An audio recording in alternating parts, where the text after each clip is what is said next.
Yes नमस्कार guys, आज मैं निशांत कपूर एक बार फिर से शानदार सेशन, आपकी 10 मिनट की सीरीज। और यहां पर बात होगी आपके हायर एजुकेशन के एंशिएंट यूनिवर्सिटीज की।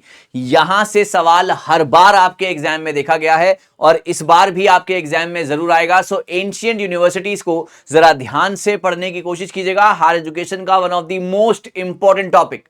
लेकिन उससे पहले मैं बता दूं कि मेरी क्लासेस कब कब होती हैं। मेरी क्लासेस होती हैं हर ट्यूसडे, थर्सडे, सैटरडे दोपहर को 12 बजे, जहां पर आपके सामने भर भर के एमसीक्यूज आते हैं। Higher education, ICT, people environment, maths, reasoning, DI और भी बहुत कुछ। इसके अलावा हमारी ये 10 मिनट की सीरीज चल रही है हर मंडे, हर वेंसडे, हर फ्राइडे, हर संडे शाम को 7 बजे। तो अगर आपने वो पुरानी सीरीज नहीं देखी है, बहुत फायदेमंद सीरीज है, जरूर देखिएगा और ऐसे ही जुड़ते रहिएगा। तो चलिए, आज का पहला सवाल आपके सामने मैं रखने की कोशिश करता हूं। जी हां, कौन सा ancient Indian educational institution known for its focus on the study of religion and spirituality? जल्दी से कोशिश करेंगे राइट आंसर की। माय डियर स्टूडेंट्स एवरीवन, जल्दी से कोशिश करेंगे राइट आंसर की। माय डियर स्टूडेंट्स एवरीबॉडी, शाबाश। जी हां, सो यहां पर अगर हम बात करते हैं कि कौन सा इंडियन एजुकेशनल इंस्टीट्यूशन था, तो उसका नाम था गुरुकुलम। आप जानते हैं गुरुकुल, जहां पर बच्चे का जो है दोबारा जन्म किया होता था, क्योंकि एक बार तो पेरेंट्स ने उसे जन्म दिया है, दूसरी बार अब वो गुरु के घर जाएगा, गुरुकुल में पढ़ेगा और वहां पर जाकर उसका दूसरा जन्म जो है, ऐसा कहा जाता था कि होगा, उसको हम टर्म देते थे द्विजा बॉर्न। करेक्ट। उसके अलावा यहां पर बच्चों के मन में टीचर की बहुत ज्यादा वैल्यू थी। पाइवोटल रोल था टीचर का उनको, उनकी पर्सनालिटी को शेप करने में, और ना केवल एकेडमिकली बल्कि स्पिरिचुअली भी वहां पर उसका एक होलिस्टिक डेवलपमेंट किया जाता था। तो उसी में यहां पर बात की गई है। आपको फोकस यहां दिया जाता था study of religion and spirituality. Answer रहेगा इसका डी, गुरुकुलम। ध्यान रखिएगा इस बात का। आगे बढ़ते हैं। Which of the following subjects were taught at the University of Navadvip in ancient India? Sir important है, प्रीवियस ईयर क्वेश्चन है, ध्यान से देखिएगा इसे।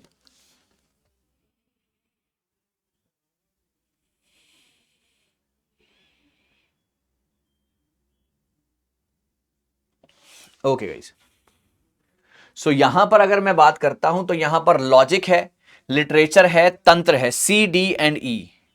सी डी एंड ई। फिजिक्स वहां पर पढ़ाया तो जाता था, लेकिन उसके बारे में उतना ज्यादा बात नहीं है। Same with the archaeology, they are not well discussed there. So physics is also a subject that could have been taught but no records उसके मिले हैं, और archaeology is also less likely to be taught there. और बाकी ऊपर के जो subject थे, है ना, यहां पर आपको तंत्र, आपको लॉजिक और लिटरेचर यहां पर जरूर पढ़ाया जाता था। नवद्वीप यूनिवर्सिटी, ध्यान रखिएगा इस बात का, सवाल आया है पेपर में। ठीक है, चलिए आगे बढ़ते हैं। In which year was Mithila university established? Sir Mithila university, ये भी सवाल आपके पेपर में पूछा गया है, ये भी सवाल आपके एग्जाम का ही सवाल है।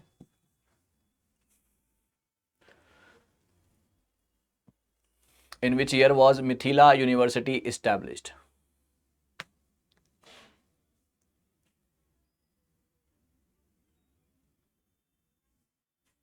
ओके, आंसर है इसका ए, 1972। मिथिला यूनिवर्सिटी जो है स्टैब्लिश हुई थी 5 अगस्त 1972 को by an ordinance of the government of Bihar. Bihar के गवर्नमेंट के ऑर्डिनेंस से ये पास हुई थी। Subsequently enacted through the legislatures, the university is governed by the Bihar state university act 1976। जो उसका Bihar state government university act है, उसके तहत जो है मिथिला यूनिवर्सिटी स्टैब्लिश की गई थी ऑन अगस्त 5, 1972। ध्यान रखिएगा इस बात का, आंसर रहेगा इसका ए पार्ट। चलिए आगे बढ़ेंगे। During the Vedic age, which of the following universities served as the prominent centers of learning in ancient India? अच्छा सवाल है, ये तो सबको आता होगा यार। अच्छा सवाल है, ये तो सबको आता ही होगा।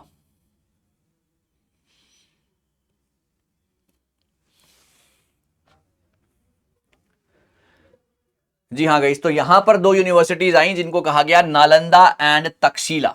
जी, नालंदा एंड तक्षशिला, ये आया आपका ड्यूरिंग द वैदिक एज, है ना। यहां पर दो यूनिवर्सिटीज नालंदा और तक्षशिला, जहां नालंदा राजगीर बिहार, तक्षशिला रावलपिंडी पाकिस्तान, और यहां पर बहुत सारे स्कॉलर्स के नाम जुड़े। और जहां नालंदा का धर्मगंज बहुत ज्यादा फेमस हुआ, वहीं तक्षशिला का जो है चाणक्य, अर्थशास्त्र, पनिनी, ग्रामरियन, ये सारी चीजें जो है यहां पर फॉलो होती हैं। तो one of the most renowned and talked about universities of ancient India, answer is C, Nalanda and Takshashila.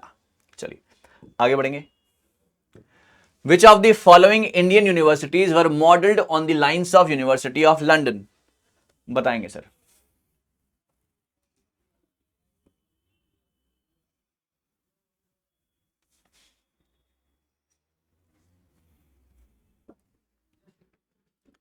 काफी इंपॉर्टेंट, काफी शानदार। जी हाँ, इनमें से कौन सी Indian universities were modelling on the lines of university of London?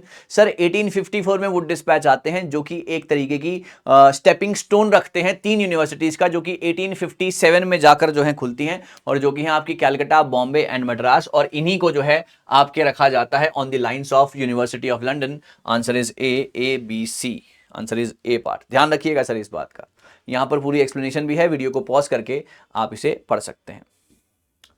For astronomical research Nalanda university had a towering observatory called, क्या कहा जाता सर टावरिंग ऑब्जर्वेटरी नालंदा की?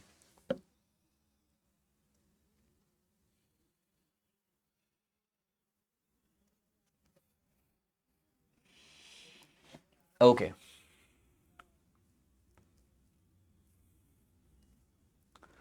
आंसर रहेगा इसका अंबुधरा वलेही, है ना। अंबुधरा वलेही एक बहुत ही ज्यादा टावरिंग ऑब्जर्वेटरी कॉल्ड दी अंबुधरा वलेही for astronomical research.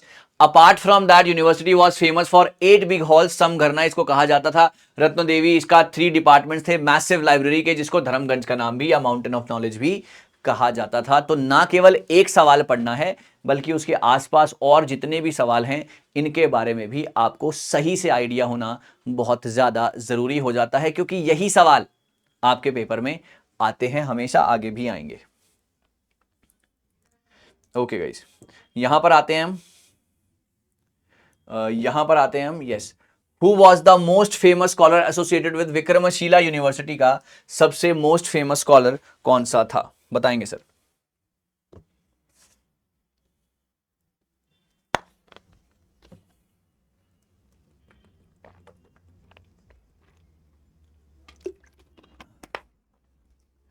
Vikramshila university की अगर हम बात करते हैं, विक्रमशिला यूनिवर्सिटी की अगर हम बात करते हैं, तो हम बात करते हैं सी, अतीशा की।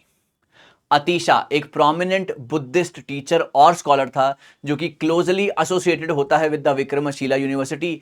ही later travel to Tibet, Tibet जाता है और क्रूशियल रोल प्ले करता है ताकि वो बुद्धिज्म को वहां पर रिवाइव कर सके। Vikramshila university sir, very very important, नाम इज अतीशा, ध्यान रखिएगा इस बात का, बुद्धिस्ट टीचर।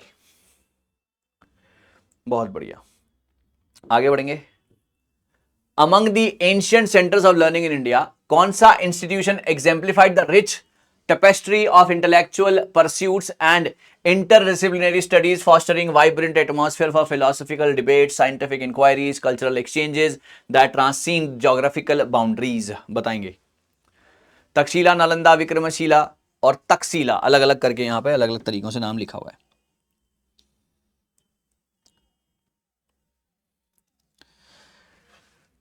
ओके सो यहां पर अगर हम बात करते हैं तो नालंदा यूनिवर्सिटी को इसका दर्जा दिया जाता है। Nalanda university stood out among the ancient centres of learning, जो कि सिंबल बने इंटेलेक्चुअल एक्सीलेंस का, है ना, क्रॉस कल्चरल इंटरैक्शंस का। इसने क्या किया, प्रोवाइड किया एक fertile ground for scholars for diverse backgrounds. यहां पर पूरी दुनिया से लोग जो है, राजगीर बिहार में है, पूरी दुनिया से है जो लोग यहां पर पढ़ने आते थे। यहां पर Buddhist education, studies, logic, mathematics, astronomy, medicine, literature और अदर और भी सब्जेक्ट्स यहां पर पढ़ाए जाते थे। तो इसका स्कोप जो था बहुत ज्यादा फैला हुआ था। इसका जो एक तरीके से मैं कहूंगा कि इसकी जो स्टडीज थी वो बहुत ज्यादा वास्ट थी, है ना, और बहुत ज्यादा लोगों को ये अट्रैक्ट करती थी अपनी तरफ, क्योंकि इसमें बहुत ज्यादा जानकारी या बहुत ज्यादा नॉलेज यहां पर थी। 90 लाख की किताब यहां पर किताबें रखी गई थी। चलिए, कौन सा इंस्टीट्यूशन इंटरकनेक्ट करता है सारी universities, library, laboratories, hospitals, agriculture institutions for sharing data and computing resources across India? इस सवाल का जवाब आप लोग मुझे कमेंट सेक्शन में देंगे। आपको ये क्लास कैसी लगी, क्लास के सवाल कैसे लगे, मेरे साथ जरूर साझा कीजिएगा। मैं बहुत जल्दी मिलूंगा एक नई वीडियो के साथ। हर मंडे, हर वेंसडे, हर फ्राइडे, हर संडे शाम को 7 बजे ऐसे सेशंस आपका आगे भी इंतजार कर रहे हैं फॉर श्योर। आज की क्लास में हमने एंशिएंट यूनिवर्सिटीज के बारे में अच्छे तरीके से रीड आउट किया। जिसने भी ये सीरीज नहीं देखी है पूरी, भैया सीरीज देख लो, बहुत काम आएगी। एक एक करके सारे लेक्चर्स बहुत ही बढ़िया तरीके से आपके सामने रखे गए हैं। Thank you so very much. जल्दी मिल रहा हूं एक नई वीडियो, एक नए लेक्चर के साथ। Thank you guys.